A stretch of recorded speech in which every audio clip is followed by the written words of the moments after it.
Hello and welcome to the Blues Focus podcast with me, your host, John Graham. Once again, many thanks for taking the time to download this pod from whichever platform you downloaded it from. Please remember, obviously, you can view this on YouTube as well. And please subscribe to Blues Focus on YouTube and never miss an episode. Always subscribe. Leave your comments, good, bad, or indifferent. And hopefully over the coming weeks, we'll get to debate all the top points that you want to talk about. And yeah, just focus on, I guess, the next sort of few games ahead. So as ever, I've got the two Toms with me. How are you, boys? Good, thank you. Good, thank you. Fantastic. Well, wow. This just feels a little bit surreal. We've actually won a game. So it's nice to, Tom, you said earlier, it's nice to wake up on a Sunday morning off the back of a victory. So I think first things first, Tom G, what did you think of the lineup when it was announced? Yeah, I thought it was, pretty good, really. I think in terms of the nature of the game, as I said before, being against a team where that is a must-win game, obviously in the position we're in, I was more than happy just that he didn't do that, the back 3 or 5, whatever you want to call it. I just think, we had this just 4 solid, defenders really in that game, with the 2 in front of that, the 1 in front of that, and I thought Hogan, topped that off really with his work ethic. I think the only thing. Bella and Sanchez, maybe obviously missing a game the other day. I just think when they are playing, sometimes we do need to push them too high just to give Hogan a bit more support. And, if they do get the ball, he's got scraps to feed off them, whether it's a cross or a pass or whatever. But on the overall, I was pretty impressed with the lineup in that game. Tom, thoughts on the lineup initially? I was quite happy. I saw it as a bit of a, I think on the front foot, it's definitely kind of a 4-3-3 shape. But when you kind of step off a bit, it's very much a kind of 4-1-4-1. And I think I thought that was a good setup, really. A bit different for Karanka, which was nice to see that he was gambling rather than backing himself like he normally does. And I think he needed to gamble in this game because this is probably the biggest game of our season. And now we've won it, we really need to look to turn around from here. And if he doesn't turn it around from here, then he's got to go.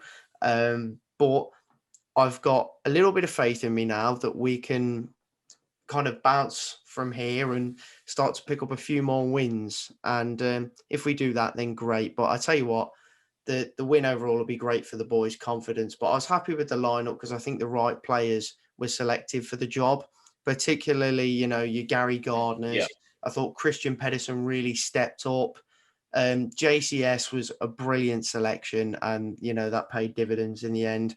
And same for Rakeem Harper. It's about time he started a game. And I think we've all been saying it for weeks. And, Hogan is actually in good form at the moment. So, you got to play him. Simple as. Yeah. Yeah, I think from my point of view, I think he's sort of limited in certain areas because obviously we've got a hell of a lot of, I think, wide players that are available and quite a lot of, those sort of number 10 players.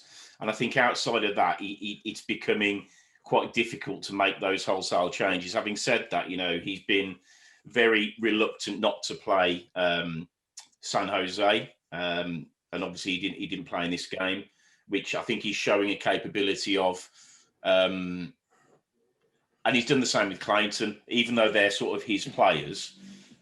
He's not afraid to sort of bomb them out, and that can only be a positive thing. And I think just on the selection, and I think the run up to the game, I mean, we're probably, and I'm certainly guilty of, since the recent run of form. It's difficult not to be negative. It's difficult not to be, I suppose, quite toxic and say, the guy's got to go. What was really good to see was that the open letter that was, I don't know who came up with it, and it was blasted all over social media about what it meant to the fans. And, that I think it got me out of a bit of a funk because it's really good to read things like that because I think we all feel the same way. And whoever put that poster up or the banner outside the training ground was just a genius move because even after the game, and we'll talk about Karanka in a bit, Karanka did refer to it. And I just think that's massive. And it's very easy to just jump all over people on social media. And I know I've not been particularly complimentary of a couple of players, one in particular, but we are where we are, you know. And I think we all need some sort of solidarity yesterday, and really get behind the boys. And I think we did that. And I think his selection was solid. I'm agreeing with you, Tom. I think it was a solid selection. We'll talk about the first half in a second. The only one that I'm, just a little bit, I was unsure about was just this continual picking of Sunjic when he's been out of form for quite a while. But that being said, I think that's a good lead into the first half. So, Tom, what was your view of the first half? I think first probably 15 minutes we looked, on the back foot, we looked a bit shaky, but nothing major. They definitely looked like the more likely team to go ahead. But then they kind of slowed down on their tempo. We took advantage of that, and we started to play our way. And it's rare we actually see some of that fancy football eventually pay off, but we did kind of play that way on the counter attack, and we were stringing some good passes together, some good moves. We really looked like scoring, especially around the half-hour mark. We really got into the game. Then towards the end of the half, we had some good chances. And to be honest, half-time probably came at the worst point for us, because we just kind of entered into a bit of a kind of dominating spell of the match. And, we had some good chances. Gary Gardner header, really should bury that. But to be fair, if he'd left it, Dean was at the back post. So you never know. But to be honest, I would have backed Gardner to score that. Shame though. And then he had that another opportunity where he kind of took it past the keeper. Westwood came out to claim, and then it's put back in the middle, and Sunjic wasn't able to make anything of it. Hogan had a good chance as well. So no, overall, I thought the first half was quite positive. There was only really one goal scare, and that was Tom Lee's, but he's a blue nose. So was I expecting him to score? Secretly, no. So no, I was quite happy with the first half. Wasn't the best, but it was good enough for me. Tom G, how did you think the first half went? I'll be honest, I wasn't as optimistic as probably what Tom was, maybe what you was, John. But I think it was a typical 20 minutes championship game, goal kicks, throw-ins. There weren't a lot happening. But I think there's been a lot of times this season, where we've watched just like that, and after that sort of 20, 25 minute mark, we haven't got into that second gear. Whereas as Tom just said, I think yesterday the half come at the wrong point for us, really. But I just think, as you was just saying, I think that the main thing we could all see yesterday, especially in the first half, and throughout the second half, was at the end of the day we had a little bit of luck with it. Obviously, the red card will come on to that, but I think we just wanted it more, and I think that's what, as you were saying before, I think there was that sort of togetherness, whether it was from that banner or whether it was from just players just working a bit harder or not. But you could see that work rate within the side from minute one, really, everyone instructing each other, and I just thought there was, as Tom said, the balance of the team was picked well, and I just thought everything about it, the shape, they just looked like a team. Yeah, I think, and I mentioned Sunjic earlier about I probably wouldn't have started him. In fairness to him, first 20, he was really he did, I suppose, what he's renowned for, which is lots of energy, closing down players, and there were 2 or 3 occasions where he really got the high press on. Forced a few errors and really sort of got us up the park a little bit.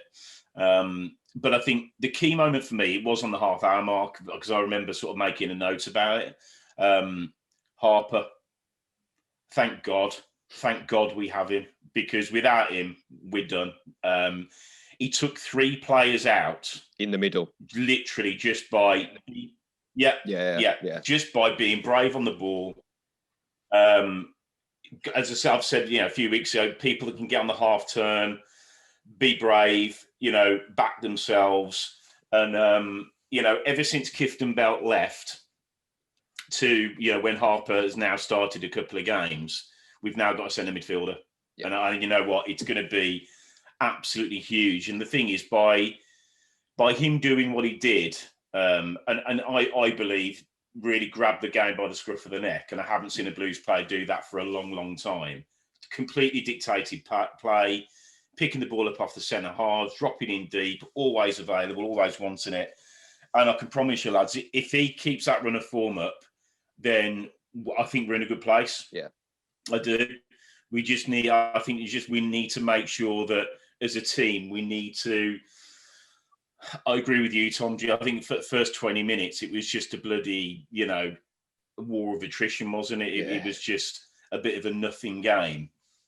And it took a kid to really sort of put his marker down. And I think it changed from that point. I think from half an hour onwards, we were absolutely the dominating force. They only really like one side that was gonna go on and win. And I think that's sort of we did. And Tom, you're right. I think first half ended at the wrong time for us. We'd really got ahead of steam up. But on that point, I'll go to you, Tom G. So it wasn't great that the first half ended when it did. How did you think the start of the second half went?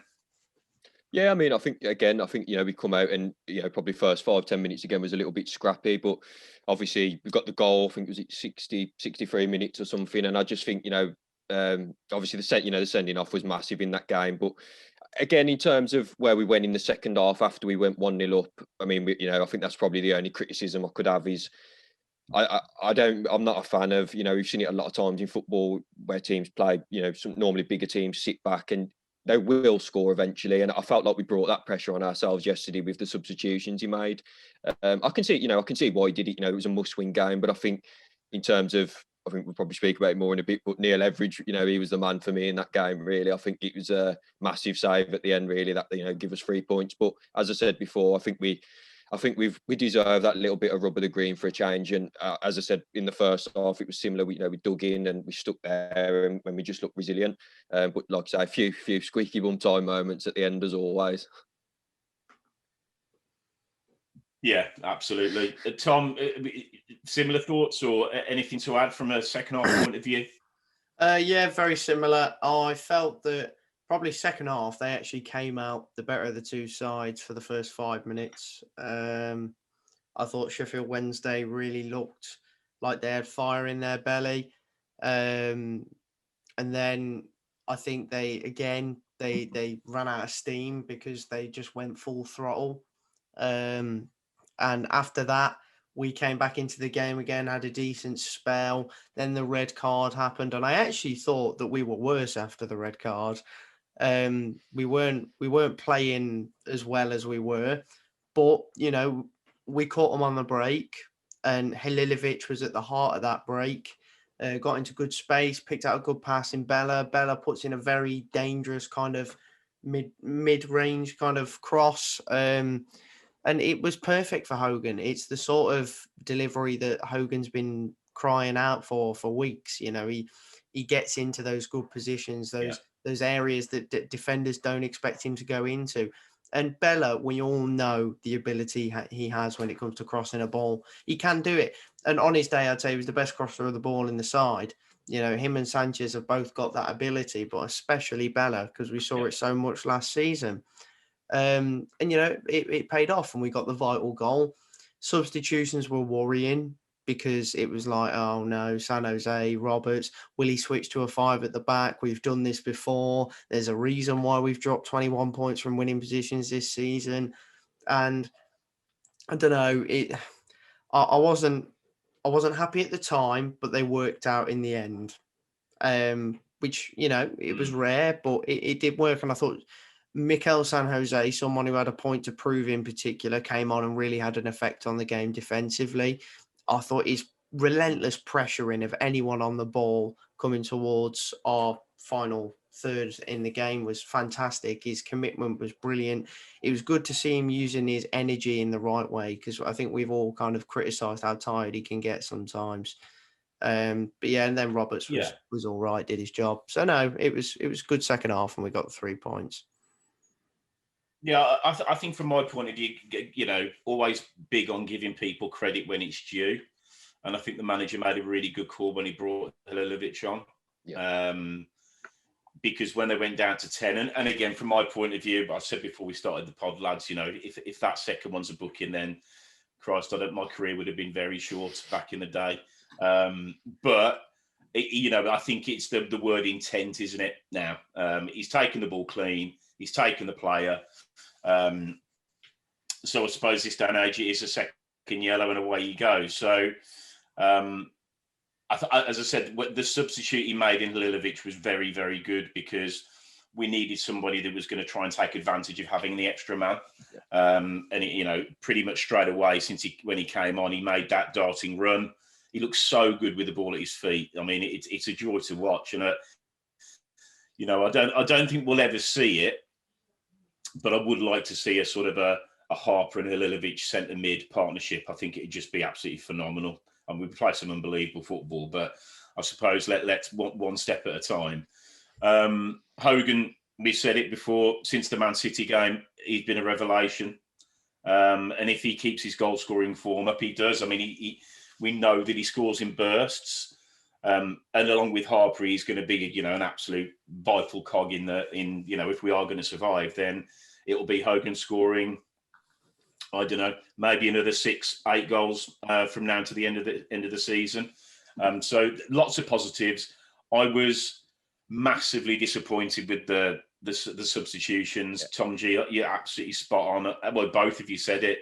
Why have we conceded so many points from winning positions? Because he just goes so negative. We needed that second goal, and until we start to do that, and the point was proven, and I agree that the guys that came on did a job, but they will always get a chance. At 1-0, you're always going to give up a chance in the last 5. That's just football, whether you're up against 10 men or not.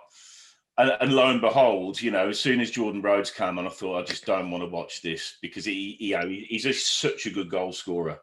And luckily, Etheridge makes an absolutely phenomenal save.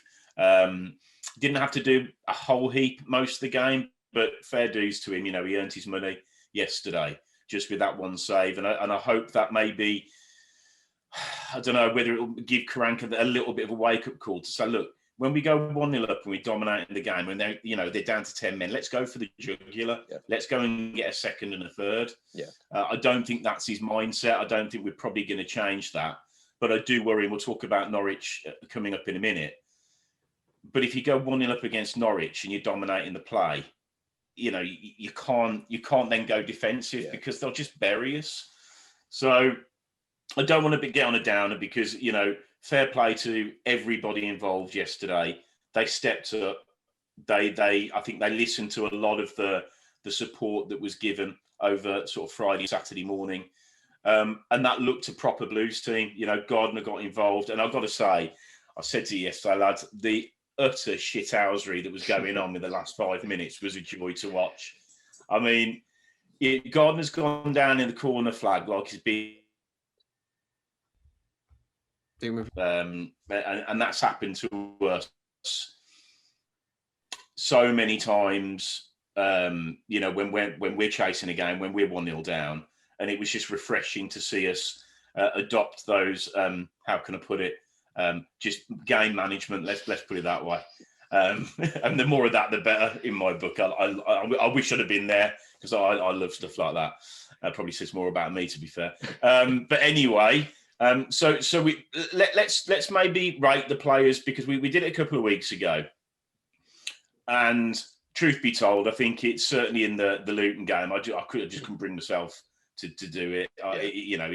It's been sort of Groundhog Day, same players not performing. It'd have been one. But I think, yeah, exactly, and now we've got a win under our belt. I think those guys that, as I said, the people that started and the ones that came on, let's be positive. Let's say, okay, well, let's run through, how we felt they played. So Tom G, let's kick it off with Etheridge. Marks out of 10. I'm gonna have to go over 10. I just think. For me, it's a difference between 1-0 and 1-1. That game was. So for me, I'm going to give him a 10, mate. I think it was. And to be honest, I have been critical of him as well. In the past couple of weeks, and I think sometimes, I think some of his kicking can be a bit poor as well. And I think on the overall, that was good yesterday. And I think, as you was just saying, I think, the moment where he ran out and stopped him from taking a throw in, like you say, you got to love that. I forgot about that. Love it. That was good. Tom? I've given Etheridge a 9. Okay. I thought he was fantastic. He looked like a whole new man. He looked like the Etheridge we saw at the start of the season, and he had fire in his belly. You could tell he was not letting any mistakes go through him yesterday. Like he wasn't, even from corners. His handling was brilliant, wasn't it? Exactly. We worry about his handling from corners because of things we've seen this season. I tell you what, every single corner or cross that came in from Sheff Wednesday, he was out to claim comfortably. They didn't lay a glove on him really when it came to it kind of first one to get to the ball. And it was just nice to see that. Clearly, I think Etheridge was one of the players that was clearly touched by the banner. To be honest, whoever made that banner, I honestly think they're responsible for the 3 points. I think they're man of the match, aren't they? Exactly. So, no, I thought Etheridge was fantastic. He did everything he possibly could have. And I thought he was well worthy of a 9. I think I'd give him a 10 if he'd made loads of worldy saves. And had the maddest game ever, but a 9 for me is almost as good as a 10. So I'd agree. I think a 9 is more than fair. Tom G, you're absolutely bang on. Okay, keepers are there that's their job. They're there to make those saves. But and he's so good. Those types of saves, that's his forte. That's his strength. And I remember, I don't know whether it's first or second half, but it was off a corner and he came out and he punched it and he got a really good connection on it. Took out about 3 players, including ours. And I'm like, that's what I want to see. I want to see that positivity back. And Tom, you bang on. He looked the keeper that we signed because I've been starting to get a bit worried. I'm not going to lie. I think one of you guys made a really good point on the last pod that I think his head was starting to go down. I think he was probably one of the few players that, he's not got the scars of previous seasons. He hasn't been through the last day survival, typical Blues sort of season on season sort of situation. So to see his head go down was a worry, but I think that will just do him the world of good. I think a lot of the players that performance will do them a world of good. And one thing I didn't mention earlier, with about 5 to go, and I absolutely loved seeing it. Harley Dean, San Jose, and I think it might have been Jake Clark-Salter, absolutely tore. I don't know who lost the ball or it was a bad pass. Tore them a new one, all of them. And that's what you want to see. You want to see encouragement, but you also want to be people that are brought to account. And that you could tell they just were so up for it. So Etheridge for me. Totally agree. 9. I wouldn't dispute the 10, mate. I love that. He's going to be knocking on the door there for man of the match, I think. Tom, start with you, Colin. I gave him a 7. I thought he had a good game. Wasn't troubled too much. I don't think he played bad. I don't think he played exceptionally well. I thought it was just a good, decent game from him. He wasn't in it all too much, but when he was, he did his job. And I think a 7 is worthy of someone who just did their job on the day and had a good, decent game. So, Tom G. Yeah, exactly the same. I put 7 down.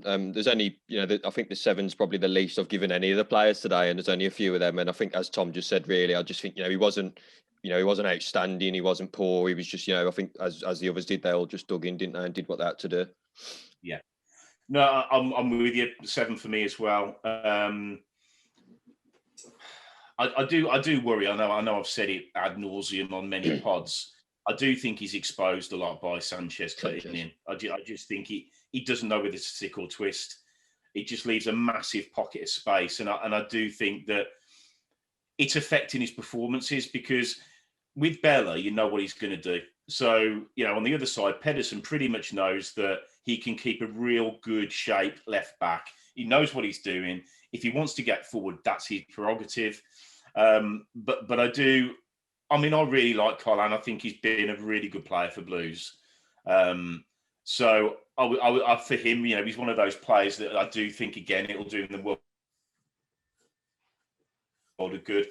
Tom, I agree with you. I think, it was a very good, solid performance. He didn't make any mistakes. So no, I'm really chuffed for him on an individual level. I think it'll mean a lot to him, that win. Tom G, Pedersen.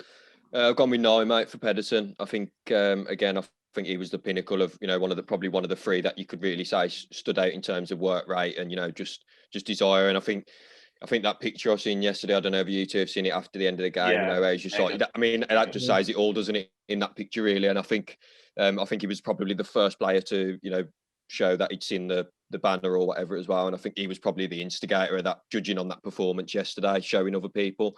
Again, he was tidy, he got forward when he needed to, he defended well. And I think there's a few times where probably the last sort of year really, where when someone's running at him, especially, I think he looks like you don't know where he gets his arsehole turned inside out, basically. And I think yesterday, it was Harris on the right. He was quite speedy for them, and I thought he dealt with him quite well. So a 9, I'd say, for him.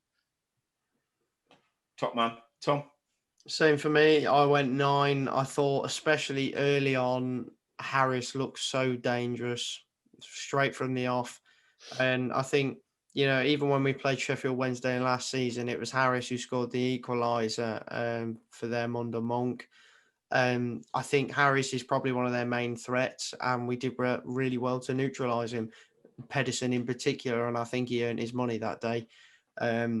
Definitely one of the best performers in the side, and one of his best performances this season. So no, I was really impressed. It was like the Pedersen we had under Monk a couple of seasons ago. It was nice to see that passion back in him as well, because he's a very passionate player, and he's been without it for a few weeks now, I think, but that can be down to selection, because he's been on and off in the squad. Sorry, Tom. I was just going to say, on that, because I was going to say something the other day about Pedersen, and I think if you look back on it, when I think it was Watford who were linked with him, wasn't it, a couple of years or a year, 18 months ago, for like 12 million, and I think ever since that point, really, I just don't think whether that got to his head a little bit, I don't know, and I know he's played for his country a few times since, he's not playing badly, but I think since that moment, I don't think he's been the same player really. But yesterday, he was previous to his best. I think I did hear. From a few people that he was annoyed that move didn't go through. Yeah, which I don't blame him for that at all. Yeah, because when he came to England, he said his dream was to play in the Premier League. So I completely understand, but I don't think he'll care now because Watford got relegated anyway. He knows if he wants to achieve his dream, he's got to step up wherever he is. No one's going to want to buy you if you performing the way you've been. So no, but I do think he's one of the few players that has that respect for the fans in particular. And feels the passion that they feel. So to see him react the way he did and play the way he did was great. I think he was one of the ones particularly motivated yesterday. No, I completely agree. I've given him a 9. It was probably approaching a 10. I just think he set the tone. He set the tone.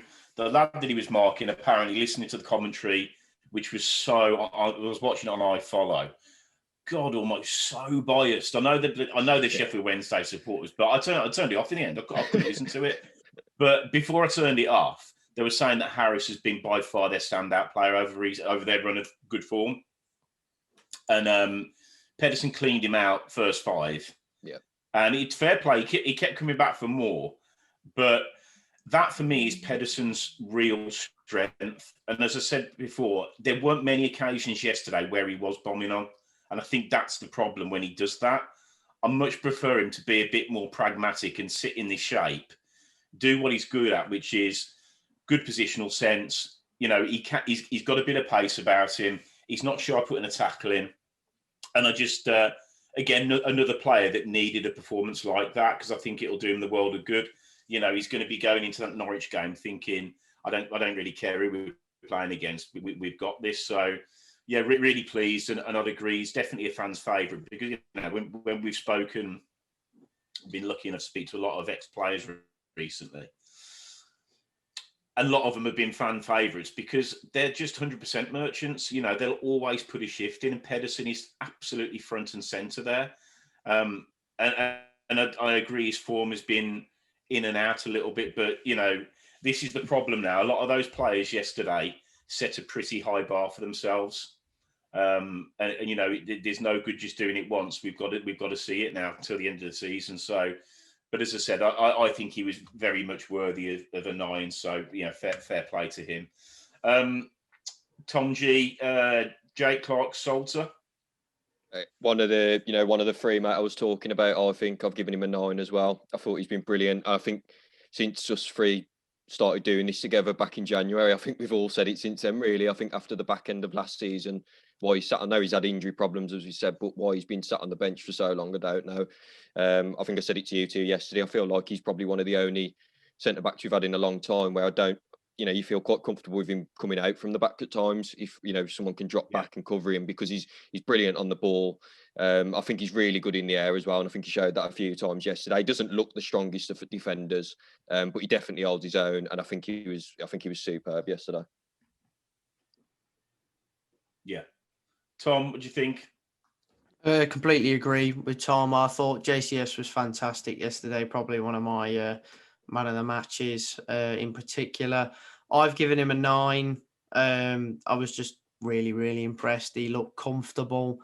I think only criticism was once or twice he got caught out in behind a little bit, but he made up the ground. He's a quick defender.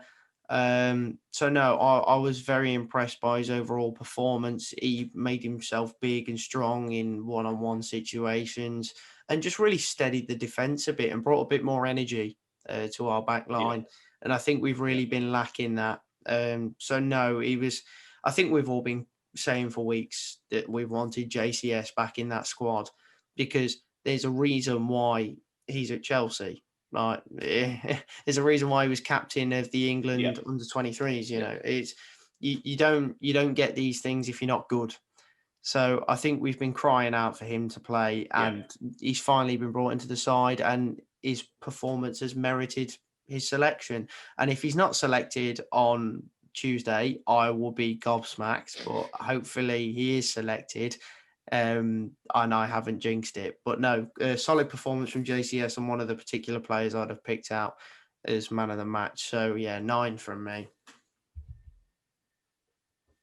Okay, no, I'd probably give him an 8. What I like about him is, to your point, Tom G, he doesn't look the strongest, but Jesus, he puts himself about. I mean, and he was booked after about 20, so he's running a real fine line for the rest of the game. So he didn't have the comfort of, one rash one in his locker. He had to probably, maybe that focused the mind a little bit. I don't know, but always been a big fan of him. Always. He's got quality. You can see it, whether that's, the way he brings the ball out, his positional sense. And again, I think if he plays from now until the end of the season, then we've got a much better chance of survival. So I definitely think he's one of the key players. So yeah, I thought he was very much that sort of that glue, I think, that we needed. I was a little bit concerned when Friend wasn't in the starting 11, but the gaffer's definitely the selection, if I'm being honest. I can't criticise him for it because I think he got a tune out of pretty much everybody. So but, the lad's got to keep playing. It's as simple as that. We don't want tinkering going down the road. We'll talk about that in a minute. So Tom, your friend of mine, Harley Dean. What did you think? I thought it was a solid captain performance from Harley Dean, to be honest. Rare it happens, but I thought he was fantastic yesterday. Really stepped up, looked to get behind his entire team, motivate them. He finally started barking some proper orders, and I thought he looked solid himself. He just needs to keep shaving his head and will play well. And I was overall quite impressed with him. Steady performance from him, so I gave him an 8.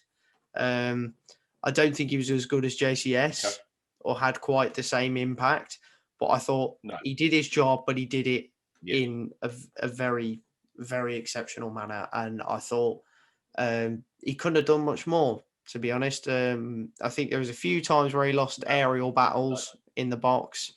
But it was nice to see him not getting caught out upfield for a change. You know, he was quite composed, didn't do anything rash or silly like he has done before. So no, it's nice to see him composed for a change. And my only criticism was he lost a few aerial battles that could have cost us, but obviously Ethers saved us right at the death as well. So I thought it was a good performance from Dean overall, and captained the team well. So solid 8 from me. Yeah, so Tom G. I'll put down. I'm going to be honest. I'll put 7 for Dean, and I just want to touch on. He gets a lot of stick, doesn't he? I think apart from Kroenke, I think he's probably one of the main ones that does get a lot of stick. And I thought he did a lot well yesterday. I think there was a moment I think it was not far after kickoff, must have been about 10, 20 minutes, where he kind of headed it backwards, and there's a moment, just some little moments there where he has got a mistake in. But I agree with you, Tom. I think he kind of just let Jake Clarke-Salter be the one who was going to take the ball out from the back yesterday, which is very sensible because he's a lot better at it. But I think, again, as I say, he takes a lot of shit, really. And I think yesterday, he was one of the the forefront, the captain, and like Tom said, he was barking orders out and giving other people grief. But again, I think I put a 7 because of his aerial battles. I think this, as a centre back, I think you've got to be out winning your opponent in the air, really. And I think there was a few times, as Tom said, where it could have cost us, really. But just going back to JCS, I just think whoever plays next to him, I think he makes them look like a better player, personally. Yeah, no, I agree. And yeah, anybody that's listened to any of the pods since I've probably been on, they know that I'm not Harley Dean's biggest fan. I'll give him a 7. In the context of what he's done over recent weeks, that was a really good performance from him. He's still got headless chicken in his locker.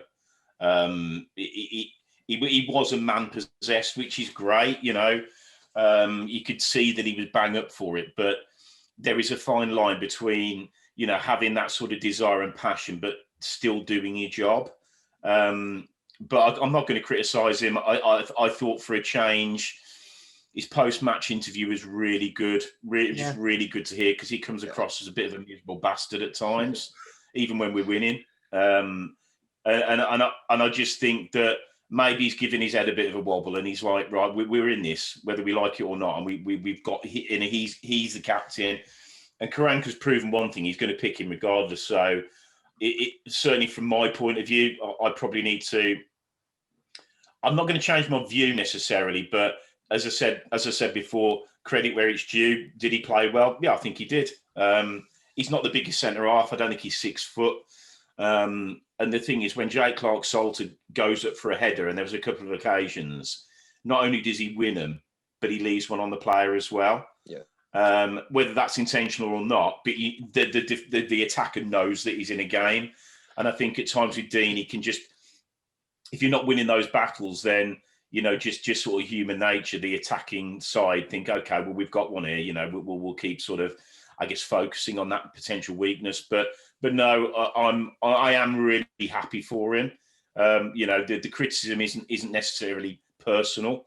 It's just at times I don't think he's just been anywhere near good enough. And I think yesterday he probably was. So yeah, fair play to him. And I'm chuffed for him that that I don't want any of the Blues players to play shit. I don't want to give them any clog. But if they're not playing well, then as a supporter, that's our right to make those comments. But fair play to the captain. Yesterday was a good day. I'm sure he's feeling great today, and that can only bode well for us this coming Tuesday. Okay, going to go centre mid-ish. Let's go with Sunjic, Tom G. I'll put 7 down for Sunjic, just for his work rate, really. I'm still not a fan of him playing where he plays. Said it numerous times. I really liked him last year where he was playing, and I know he's good at pressing and he can show that, but I just feel like off the ball, it's not it's not wasted. But when we're on the ball, we said it before. You get into a couple of positions down the left-hand side yesterday, and I just feel like it's not someone you want to be putting across in the box really. But again, I think in terms of his pressing and his work rate, and like as you say, John, sort of leaving one on players, he's renowned for that really, and he definitely got stuck in yesterday. Obviously, he came off and the change worked really. So I'll put 7. Fair dues. Tom? I give him a 7 as well. I thought it was a decent performance. I don't think it was anything special. Put himself about a bit, got in some good areas, defensive areas in particular. Kind of, especially in the first half, late in the first half, he really nullified any counter attacks that Sheffield Wednesday tried to kind of muster. But I just thought he did his job. He couldn't have really. I feel like maybe he could have been a bit better going forward, but it's not really his forte anyway. Yeah. I think defensively, he just did his job at the end of the day. But going forward, definitely was probably the area he could have improved on. But was it a bad performance? Far from it. I thought it was an overall good performance and a well-merited 7. Yeah. I think for me, very much in the Pedersen role of first 10 minutes, he really put a marker down, just with his attitude. I think Sheffield Wednesday certainly knew they weren't going to get a lot of time on the ball coming out of the back. And that was down to his work rate, and fair play to him. Again, being critical of him, not going to change that. What one game doesn't make, we need 10 games like that. Simple as. I do think that out of those 11 that played, he was definitely the most sort of disappointing selection for me. But again, having said that, credit where it's due. He was definitely up for it. And he did nullify, I think, a lot of what Sheffield Wednesday were doing. And, and that's a part of the game. They can't all be, and we'll come on to it in a minute, can't all be sort of Rakeem Harper. But, you got to put the work rate in. You need to. It's a bit like we did against Middlesbrough. You have to earn the right to play. And Sunic is a big part of, I think, us getting into that mindset. Yeah. So, solid 7. Again, he needed a performance, and if he does play on Tuesday, then I'm sure that he's going to feel a lot sort of probably not carrying the world on his shoulders, which he probably has felt that he's been doing over recent weeks because it's just not been happening for him. So no, fair dues to him. And again, a bit like Pedersen, if he can up his performance levels, he is absolutely a Blues cult hero in the making. He is, because just the way that he is. But his performances unfortunately haven't sort of got him to that status yet. But who knows? This may be the turning point for him. So let's hope so. Tom, just going on to Gary Gardner. I gave Gary Gardner an 8. I thought he played quite well. Going forward, he was decent. Defending was all right. I feel like the only criticism I really had of him was he lost the ball once or twice, but he missed a sitter, really. For his heading standard anyway, he missed a sitter in the first half from that set piece from Bella. That was probably my biggest criticism, but overall his work rate was fantastic. And I don't think he could have done all too much more, really. Yeah. He committed 100%. You could tell he was one of those ones that was there to battle and fight for the fans. And I think he's the sort of player that we need in this kind of final running of games towards the end of the season. Definitely plays with his heart, and I think that's what we need right now. And we saw his commitment. He's not the most technically gifted player, but on his day, he can really produce the goods. But overall, I thought it was a solid performance. I think it was just his work rate that edged him from a 7 to an 8 from me yesterday. So, solid 8. Yeah. Fair dues. Tom G? Yeah, I'll give him an 8 as well. I'll be honest.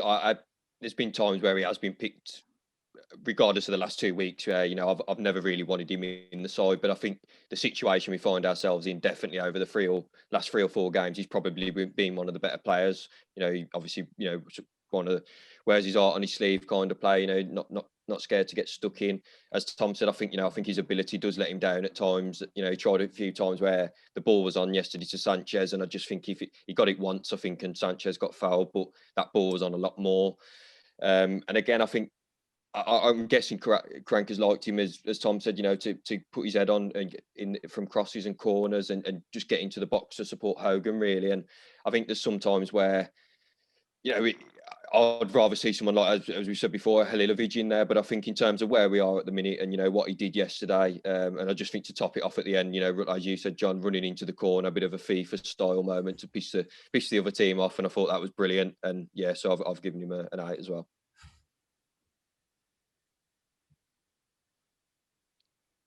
Perfect. I think from my point of view, I think that could be a really nice sort of developing partnership with Harper now. I think they complement each other, which would maybe give license for Halilovic to come in for Sunjic. I think that would be my only change, and we'll talk about that in a minute. But one thing Gardner gives you a presence, gives you work rate. He absolutely wants it. You can tell that he loves playing for the Blues. That's what we want. That's what we're going to need. And I agree that it was just absolute perfection. It was just off the charts, and for that, I'm definitely giving him an 8.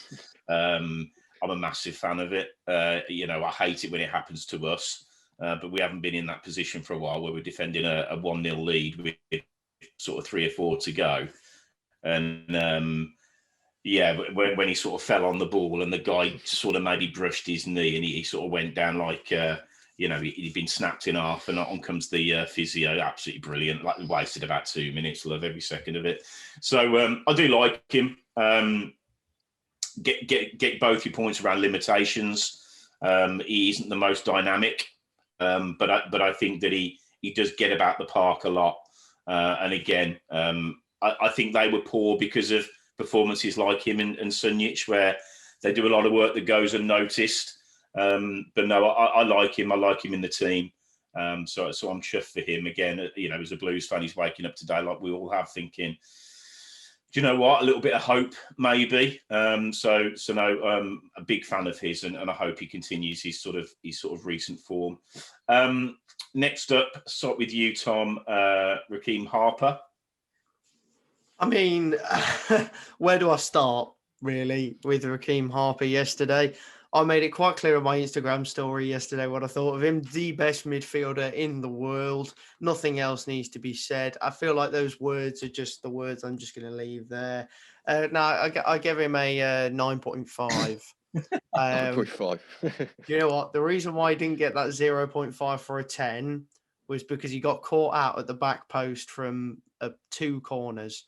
His positioning from 2 of the corners was just a bit meh.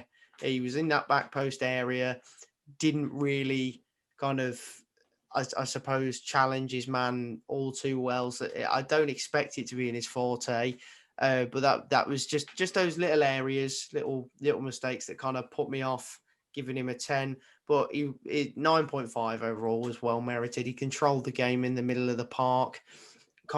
He was at the heart of our tempo and the flow that we were trying to impose on the game, and really dictated our style of play. And his work rate as well was fantastic. I think he's probably better. He's better on the ball than a lot of the players in that squad. He's a risk taker as well. He likes to go forward with the ball, and take those risks that other players are too afraid of, and he wants to get on the ball, which is what we need right now, because I've said it before, that squad a lot of the time are terrified to be on the ball. So no, it's refreshing for someone to be so energetic and eager to be on the ball and make something happen. And it's about time he was put in the first team, and he deserves to keep his place. I'll be shocked if he doesn't, to be honest. So no, I thought overall he was fantastic, especially going forward. Defending, he was all right. Wasn't perfect, but it was decent. Did the job. But no, I just thought he really, really pulled the strings going forward, and his work rate was second to none. Played with his heart on his sleeve, and he had the technical ability to back that desire and determination. So no, fantastic from me. Solid 9.5. Okay, Tom G. Yeah, I've given him a 9. I just think he's everything that, as you said before, John, everything that we've needed really for a while. And I think just watching him come off the bench on the first couple of games, I think I questioned it myself because I didn't actually think he looked like he worked that hard in them games. And I think the thing is with him, I think he's got that gift of he knows where to be. And I think sometimes, when you watch him, and there was even a couple of times yesterday where it doesn't actually look like he's working that hard. And I genuinely think that is because he just knows where to be. And I think not comparing him to again, him in any way, shape or form, really, but I think what we had in terms of what, just that little turn on the halfway line yesterday where he took 3 players out, something that we had last year with Bellingham. And I just think you can see he's very comfortable on the ball. And for me, I just think we've been missing that, 4 years, 5 years. I just think if there's one thing we need to do at the end of this year, it's sign him. But I know reading a couple of the Albion fans was asking him for him back yesterday. So I don't know. But I hope we sign him. I really do, because I think he's a brilliant player. Yeah, agreed. Yeah, I mean, I'm giving him a 10. Yeah. I think that, I mean, when he got home last night, he took his wallet out, his keys out, and Barry Bannon in his arse pocket. Fantastic. That's the first time that the Villa shithouse hasn't actually just owned a game. He was anonymous, and Harper's a massive, massive part of that. I can't speak highly enough of him. I think that, yes, he's got everything that we've been screaming for. He's just a very, very good footballer. It's as simple as that, and just having the bravery. As he's still a kid, I know he's got a bit of experience, but even so, we're second bottom away to Sheffield Wednesday, and I think maybe it took him 15 or 20 to get in the game. Then after that, he ran it. Ran it. But it's the best midfield performance from a Blues player for as long as I can remember. Because a lot of the highlights I think this season have come from our wide men, or maybe maybe Terrell when he scored the 2 and Gardner's picked up a few goals. But I think as a complete centre midfielder performance, that's as good as I've probably seen since Bellingham, a couple of Bellingham's performances last season. So that's why I've got more hope than I probably should have, given that we're still in the shit. But when you've got a player like that in your ranks, then I promise you, Tom, you watch a lot of football, and I'm sure we've all played enough to know when you've got somebody like on your team, it gives everybody a lift. You just give him the ball, he'll do something with it. Whereas before that, I think probably San Jose was brought in to do that sort of job, and it's just not worked out for him. I'm nothing against the guy, but you sort of say to me, do you want Harper or San Jose? It's not a tough call at the moment. So again, probably want to temper it a little bit. It was just an outstanding performance, and he's going to have his hands full with. There's a couple of decent midfielders for Norwich, but he's not going to be overawed in any way, shape, or form. And I think he'll relish the challenge. So that absolutely brilliant. Loved it. That was my highlight of yesterday, by a country mile against some other good performances. But I've just been waiting to see that from a Blues player for so long. So yeah, over the moon with that. Moving on to Sanchez, Tom G. What did you think? I'm just going to do them in one. I'm going to do the 2 wingers in one, John. I've given Sanchez a 7 and I've given Bella an 8. Bella an 8 because of, obviously, I think the ball was brilliant for the goal. We wouldn't have scored if it wasn't for him. But just I wanted to do him in both. And you said it loads, and I never really thought about it, to be honest, John, until you said it. But, every game I'm watching now, just swap him and Bella around. Just swap them 2 round and get, put some crosses into the coming across to Hogan, so he can flick it into, just stuff like that. And I can't, as you say, with the, Colin defending when Sanchez is cutting inside, Bella's having to cut inside. I just think it just makes sense. Bella's right-footed, Sanchez is left-footed. But sorry, with the game yesterday, I'll get a bit carried away there.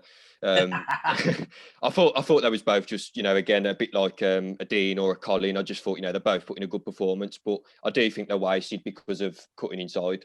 Yeah. Tom, you can carry the same mantle. Why don't you give us Sanchez and Bella in one? Honestly, I couldn't tell you how similar mine and Tom's opinion on those two are. Really, just from that, I gave Sanchez a 7 and Bella an 8. I thought Sanchez did a job, bit quiet at times. Didn't see much from him, but I just think that's because he didn't get on the ball much, and he was when the ball did come to him, Sheffield Wednesday were very physical with him and looked to particularly nullify him. Yeah. Which I think they did successfully, really, in the end. But Bella, his work rate was a bit higher than Sanchez. You know, he got down the flank in good areas. I was overall very impressed, and obviously he got the all-important assist, and the goal wouldn't have happened. It wasn't for him. So yeah, well-merited 8 for him, and then a decent 7 for Sanchez, just because he did his job. Yeah, I mean, from my point of view, yeah, I wouldn't disagree with either of those. They are a threat, both of them. I think that at times, you know, as an ex, you know, sort of right back, if I was defending Sanchez, for me, it's just because he's so, you know where he's going. Yeah, He probably goes on the outside on that flank twice a game, if that. Just be so easy. But he's got a lot of, you know, he's got really good feet. He's a good player, and I like both of them. I do. I think that they always bring a threat. They're great from dead ball. I think that they've both got a goal in them. We need to see more. I think they can both be certainly level that they haven't got as many goals as they probably should have. And I'm just, you know, fingers crossed we get a worldie, because they both do them, don't they? They don't score shit goals. They score absolutely brilliant goals. So he's a little bit. Sorry, John. I was just going to say about Sanchez, and I think it's one thing I was going to say it last time. He's got a lot of similarities with, you know, I don't like him anymore, obviously, but Jota, and I feel like, you know, as you were saying, cutting inside on that left foot. I think he did you know, that's why he hasn't made it in the Premier League, Jota, because that you can't do that. Players, fullbacks will figure you out, and you know you're going to nullify it. Yeah. But I mean, I just wanted to touch on it because I know I said it to you two yesterday, and only a couple of people have seen it. I just feel like sometimes, you know, if you can put someone like that behind Hogan, you know, as we were saying, like Halilovic, you know, do you not think because I think unless he's going to push him and Bella a lot further up the pitch and play a lot higher, you know, he's not getting much of the ball sometimes. I just think, you know, if you can bring him into the middle, he's very good on the ball. And I know what you mean, you know, he's probably going to go over to going inside on his left foot, but I just think he's so wasted sometimes when, you know, I can't remember how many times he touched the ball yesterday in the first half. Yeah. But, you know, there's been a lot of games like that lately. Yeah, I think one again with Harper coming into the team, and I think playing, and certainly with Gardner, and if we can get Halilovic in there, yeah, I can promise you both Bella and Sanchez are going to see a lot more of the ball. They will, because it's going to be. I think that will be a clear tactic, just to really move that ball to both sides, both flanks.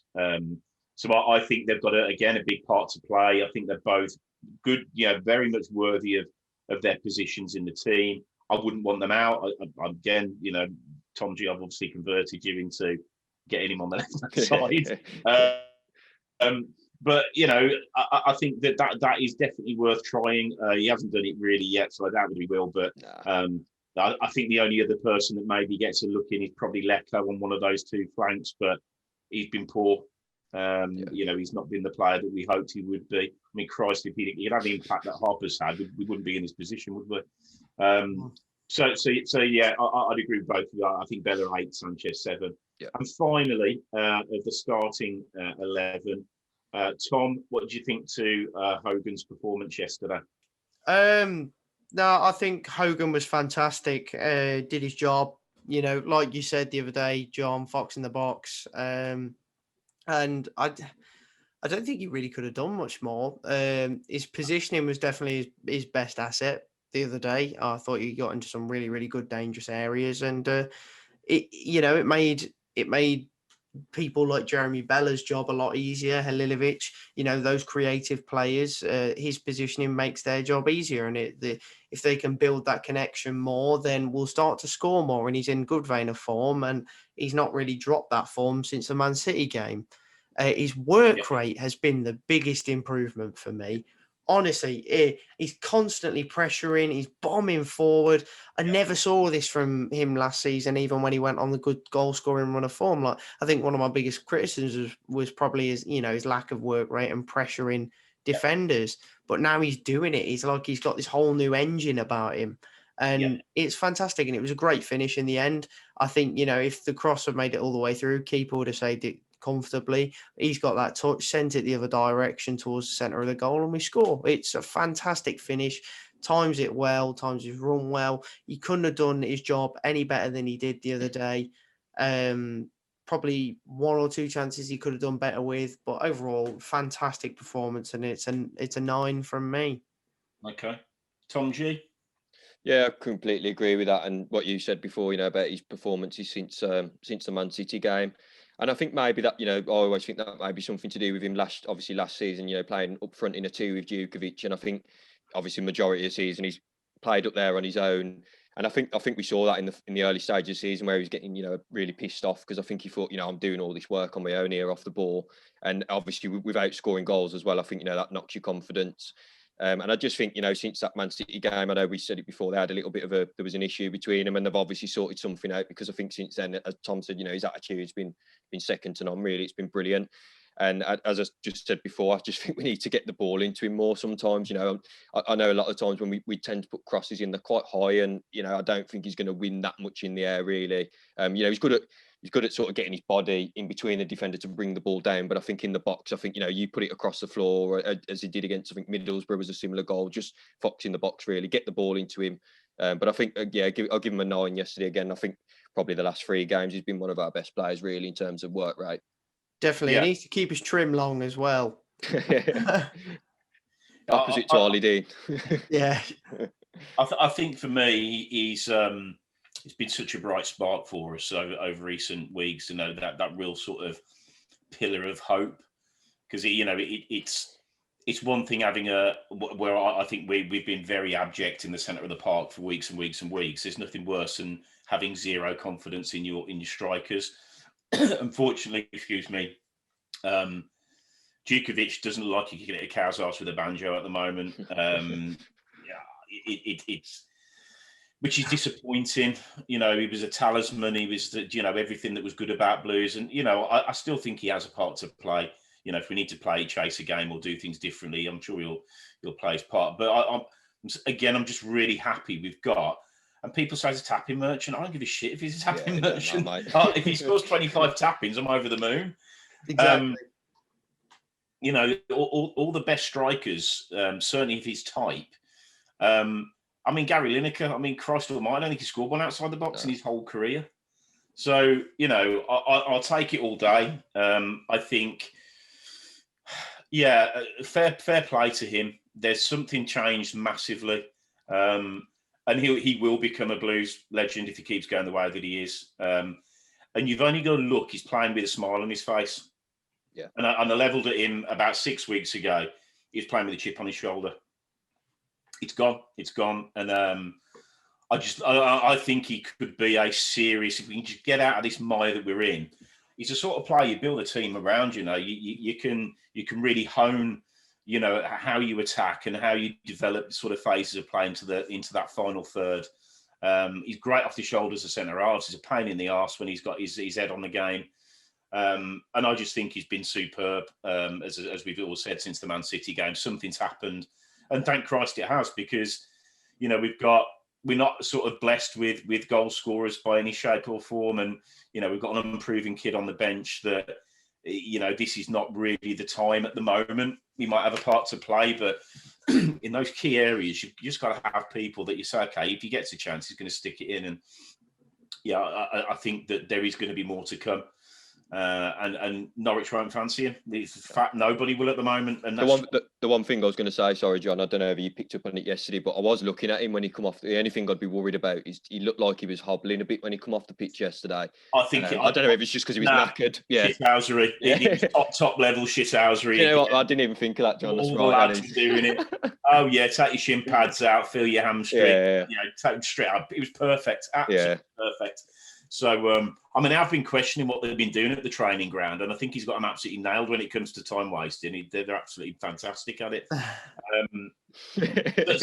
So I think that's the starting 11. What I think we'll do, we'll wrap up all the subs in one. Tom G, what your thoughts on the subs? Yeah, I think for me, I think the only one that really made much sense was Halilovic, really. And I think, as you said before, when he came on, just having that someone who wants the ball, receives the ball with his back to goal and will turn around and go the other way. It's just something that we're crying out for at times. And as you said, linking the ball and playing it out to people like Bella and Sanchez. So I think, in terms of the impact off the bench, I definitely think, for me, he's probably a good 7 or 8, really.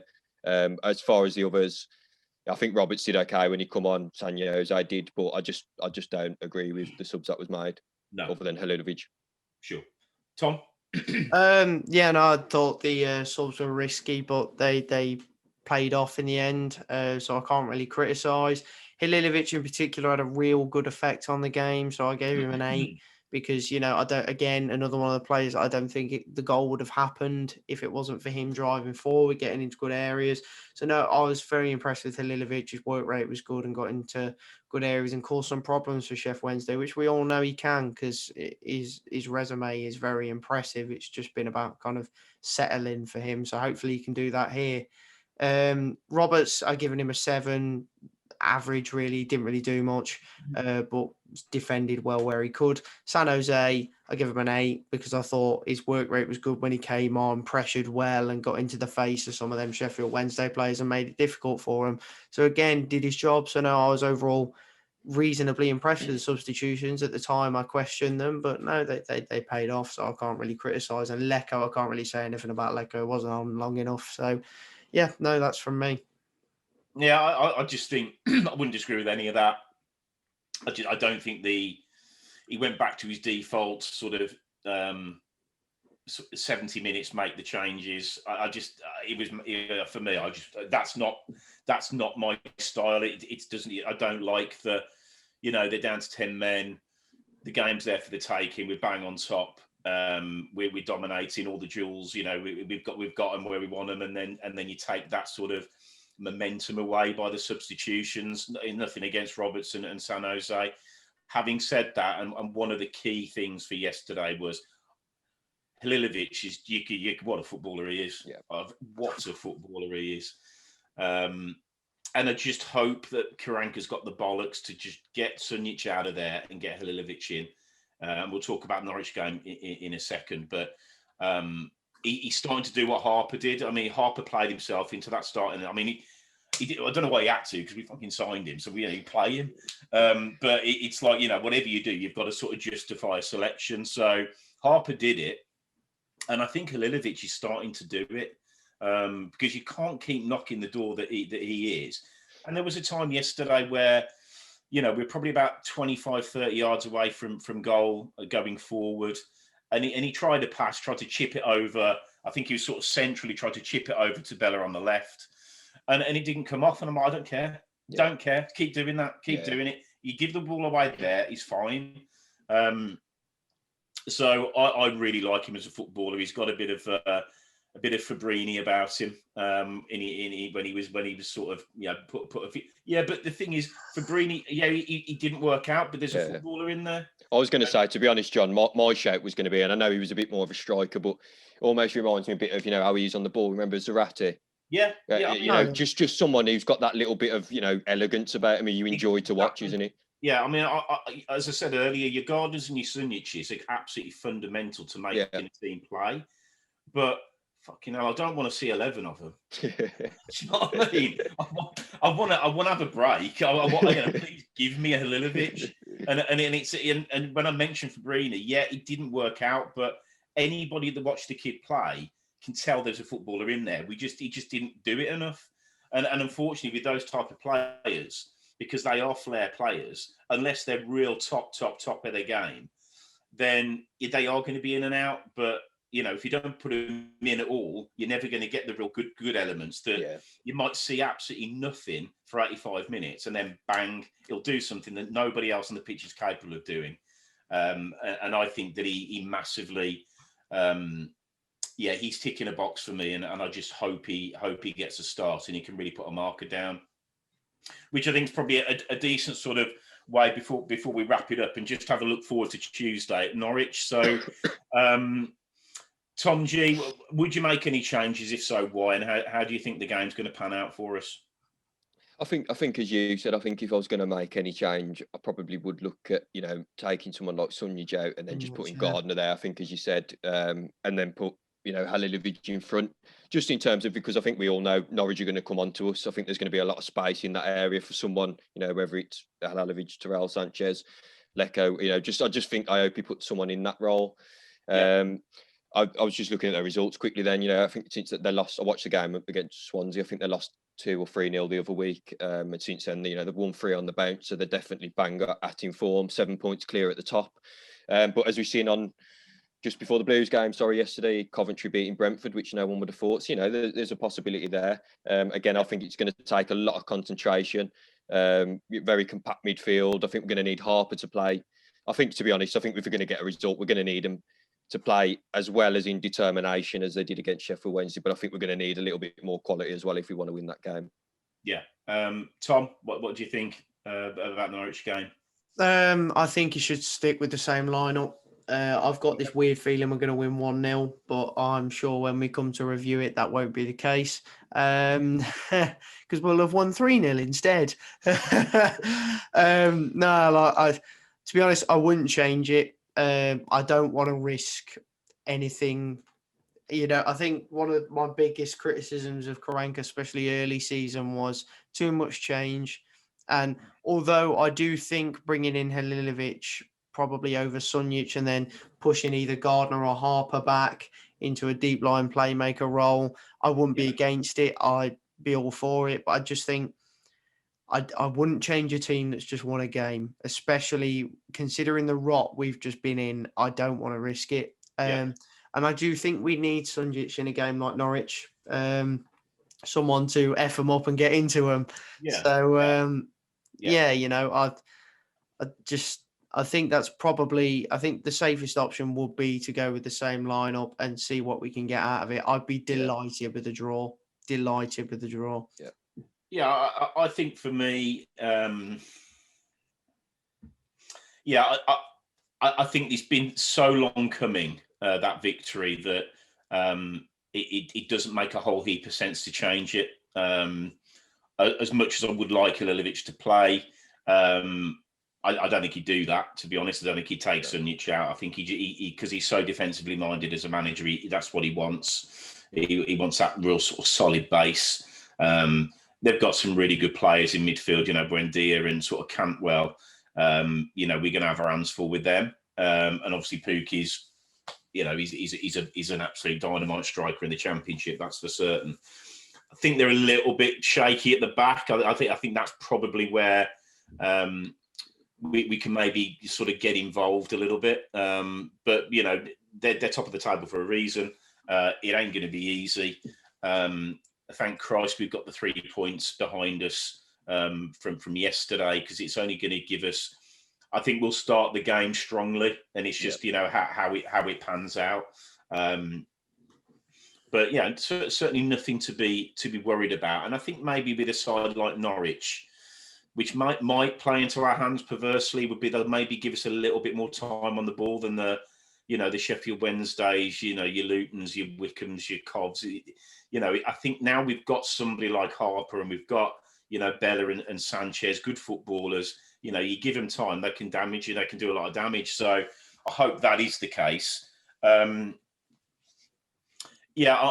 far as a prediction is concerned, obviously take a point. If you can get a point from your away games, then fine. But obviously our away form is pretty solid. Even considering where we are, the away form's always been okay. If we could get a win, the whole thing changes for me. The whole thing changes, because I just think that the belief will be massive at that point. So I hope we win. I think it's going to be tough. I fancied it yesterday. I really did. Sorry, I was just going to say, the one thing that worried me, I was just thinking, because I remember watching the last game we played against Norwich. I think it was on Sky.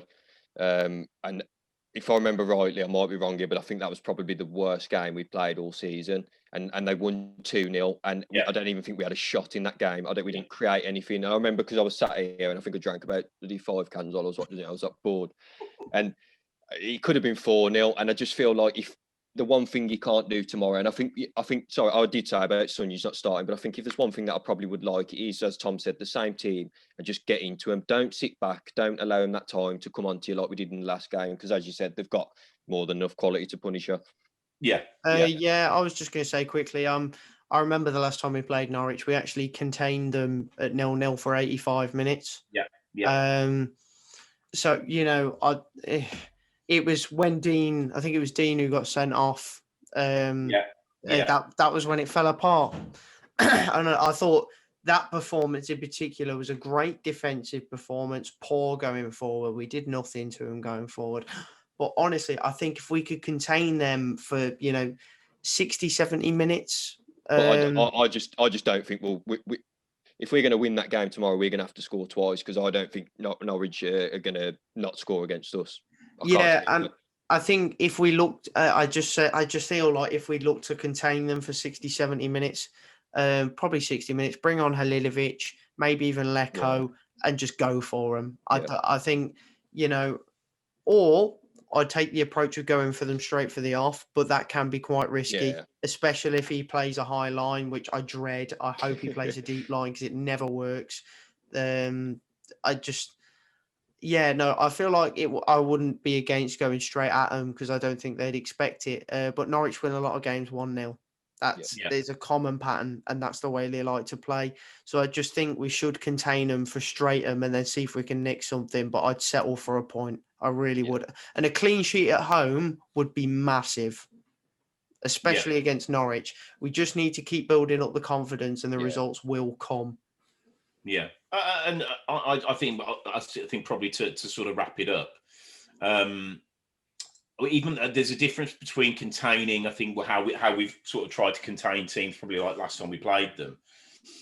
But I think what we've now got, hopefully, if Harper does start, we'll have an edge to our game. I think that, there will always be a threat rather than, similar to maybe unfair, but when we played Man City, if you remember, we just sat off, didn't lay a glove on them. And I think there's got to be a combination of really get involved first 10, make Cantwell and Buendia know they're in a game. Because if we don't, Cantwell's he's got that sort of Cantwell will kill us if we do not neutralise him, and I think that's why Sunjic has to play. Yeah, no, and that's why I'm I think if it was me, then I definitely wouldn't change the teams purely for that reason.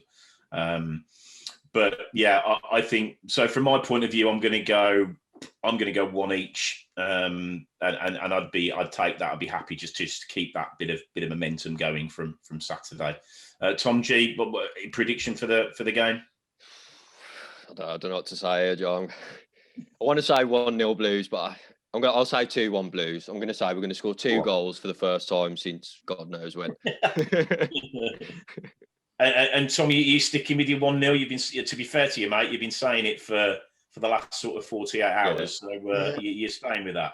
I've sobered up since then, and I'm still confident it's going to be 1-0 to the mighty Birmingham City, but we'll see. Top man. Right, well, I think that sort of wraps it up, guys. Thanks very much for your time. Yeah.